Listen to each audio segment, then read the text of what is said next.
Power, monopoly, and national interests. How long-term leadership fuels corruption in Nigeria.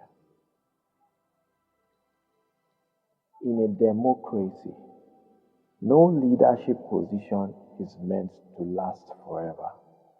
The longer an individual remains in power, the higher the risk of complacency, manipulation, and self-interest taking precedence over public trust. Yet, in Nigeria, critical offices continue to witness prolonged tenures, raising serious questions about vested interests, accountability, and true costs of power monopoly. Godwin Emefiele, the CBN Governor, who stayed too long. Godwin Emefiele became Nigeria's longest-serving governor of Central Bank of Nigeria, CBN, surpassing the typical term limits of his predecessors.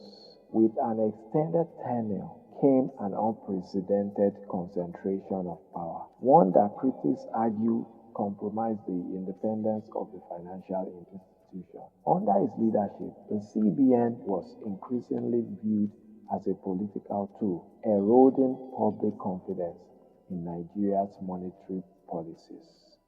Mahmood Yakubu, the controversial INEC Chairman.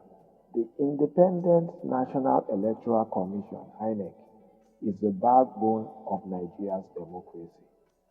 Yet, its longest-serving chairman, Professor Mahmood Yakubu, remains one of the most controversial figures in the country's electoral history.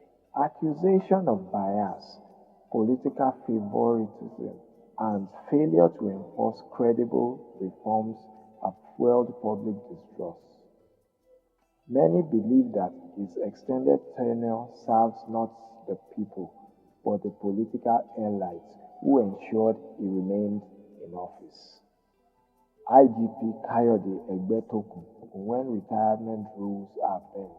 On September 4, 2024, Nigeria's Inspector General of Police, Kayode Egbetokun, officially reached the statutory retirement age of 60.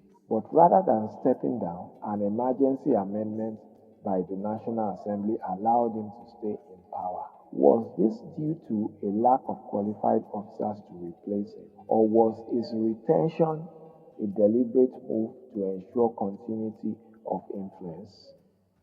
Critics argue that such maneuvers are rarely about competence, but about maintaining control over key security institutions. The bigger picture, a system that breeds corruption.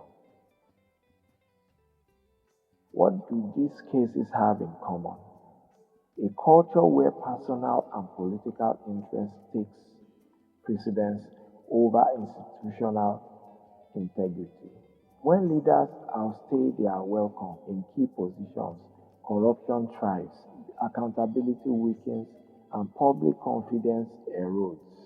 The media plays a crucial role in exposing these irregularities, but lasting change requires more than awareness.